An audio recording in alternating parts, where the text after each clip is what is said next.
Na tomto krásnom mieste španielského sálu na Pražskom hrade sa dnes večer odohrá finále českej a slovenskej Elite Model Look 2013. No a keďže na pozvánke bolo napísané Black Tie, tak ja som v exkluzívnej premiére vyvetrala šaty od módneho návrhára Marka Lopatiče.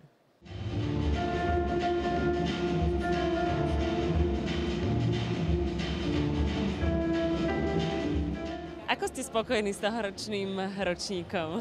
Tak ja musím povedať, že som nadšený, ale ja som nadšený asi každý rok. Musím povedať, že tento rok nášho finále Elite Model Look bolo to ťažšie, že tie finalistky boli tak vyrovnané, že sa to veľmi ťažko vyberalo aj odbornej časti poroty.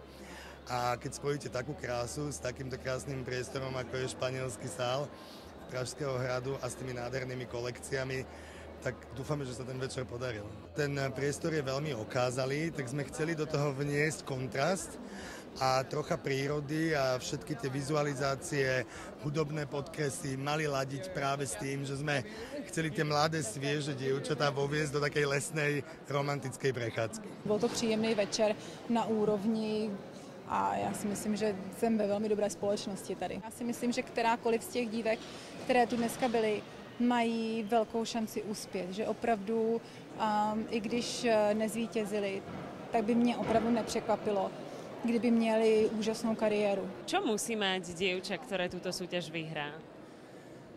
Musím povedať, že my to nazývame taký neidentifikovateľný faktor X, samozrejme výšku, fotogeničnosť, komunikatívnosť a niečo, čo z nej vyžaruje a vôbec to nemusí byť extrovertný prejav. Stačí, aby to bola taká vnútorná charizma a vyžarovanie. Musím povedať, že tie slovenské dievčatá sú také trochu skromnejšie a tie české dievčatá bývajú, nedá sa to zovšeobecňovať, také trochu ambicioznejšie, že tie majú také väčšie jasné ciele, za ktorými idú. Ten Elite Model Look je odrazový mostík pre veľký počet modeliek, pre všetky tie, ktoré to zvládnu ako profesiu a nie len pre jednu slečnu. A nakoniec sme aj zistili, že tie víťazky sú vždycky polovica z tých budúcich top modeliek a druhá polovica sú tie práve, ktoré nevyhrali. Aké sú tvoje pocity po víťazstve? No je to určite radosť, prekvapenie, ale hlavne tá radosť.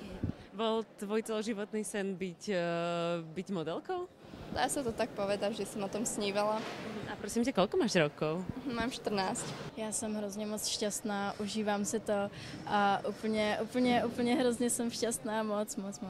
Vždycky jsem chtěla být od malička, jezdit na koni a starat se o koně, protože hrozně miluju koně, ale vlastně vybrala mě tady skautka a vlastně pak jsem to teda, vůbec jsem to nečekala, že se i dostanu sem a úplně jsem hrozně šťastná, že jsem vyhrála.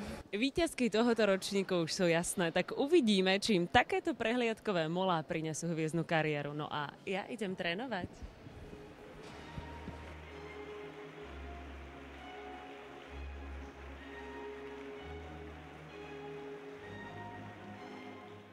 Dee dee dee dee.